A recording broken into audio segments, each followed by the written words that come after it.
한 주간의 경기도 소식을 전해드리는 주간 경기도 시간입니다. 개발 호재가 있는 것처럼 속인 뒤 지분 쪼개기 방식으로 수십억을 챙긴 기획부동산 일당이 경기도에 적발됐습니다. 지난달 개막한 레츠 DMZ 평화예술제가 상반기 행사를 성공적으로 마무리하고 하반기 행사를 준비하고 있습니다. 한 주간의 경기도 소식 김호 기자입니다. 지난달 20일 개막한 레츠 DMZ 평화예술제. 한반도 평화 염원과 비무장지대 가치를 알리는 상반기 행사가 성공적으로 마무리됐습니다.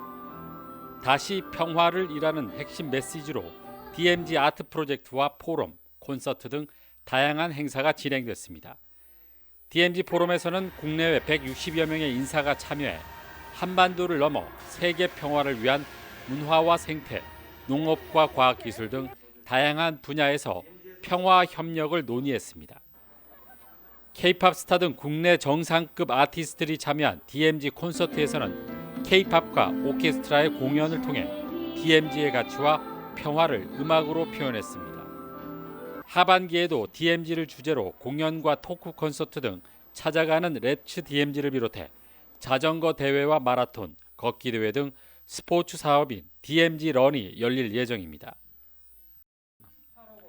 허위 개발 정보를 흘린 뒤 부동산 지분 쪼개기로 수십억 원을 챙긴 기획부동산 일당이 경기도 특별사법경찰단에 적발됐습니다.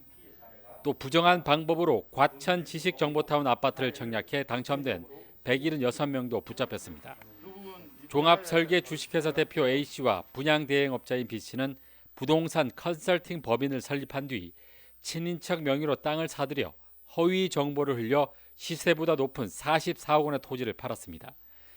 이들은 주변에 카지노 등 개발 호재가 많다며 거짓 홍보를 하면서 135명에게 지분 쪼개기 방식으로 토지를 팔아 26억 원의 부당이익을 취한 혐의를 받고 있습니다.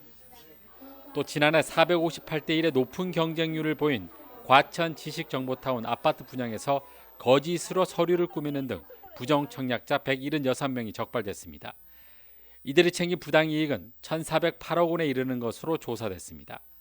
경기도 특사경은 수사를 마친 17명은 검찰에 송치하고 나머지 79명은 형사 입건했으며 82명은 수사를 진행 중이라고 밝혔습니다. 혼잡 문제로 이용객들의 불만을 사왔던 김포도시철도에 대한 과밀화 해소 대책이 추진됩니다. 김포도시철도는 지난 2019년 개통 이후 이용객이 꾸준히 늘면서 혼잡률이 최대 285%에 달해 시민 불편이 가중되고 있습니다.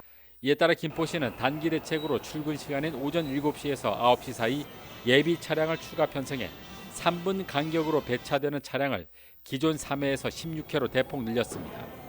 또 빠른 열차 순환을 위해 양촌역과 김포공항역을 운행하던 영업 구간을 출근 시간대에 한해 구례역에서 김포공항역으로 단축 운행하고 대신 구례역에서 양촌역 간 무임 셔틀 버스를 운행하기로 했습니다. 이 밖에 중기 대책으로 열차 5편성을 추가로 구입해 오는 2024년 11월 투입할 예정입니다. 여름철 풍수해를 대비해 재해 우려 지역이 확대됩니다. 경기도는 기존 289개소였던 재해 우려 지역을 615개소로 확대하고 현장 대응력을 강화한다고 밝혔습니다.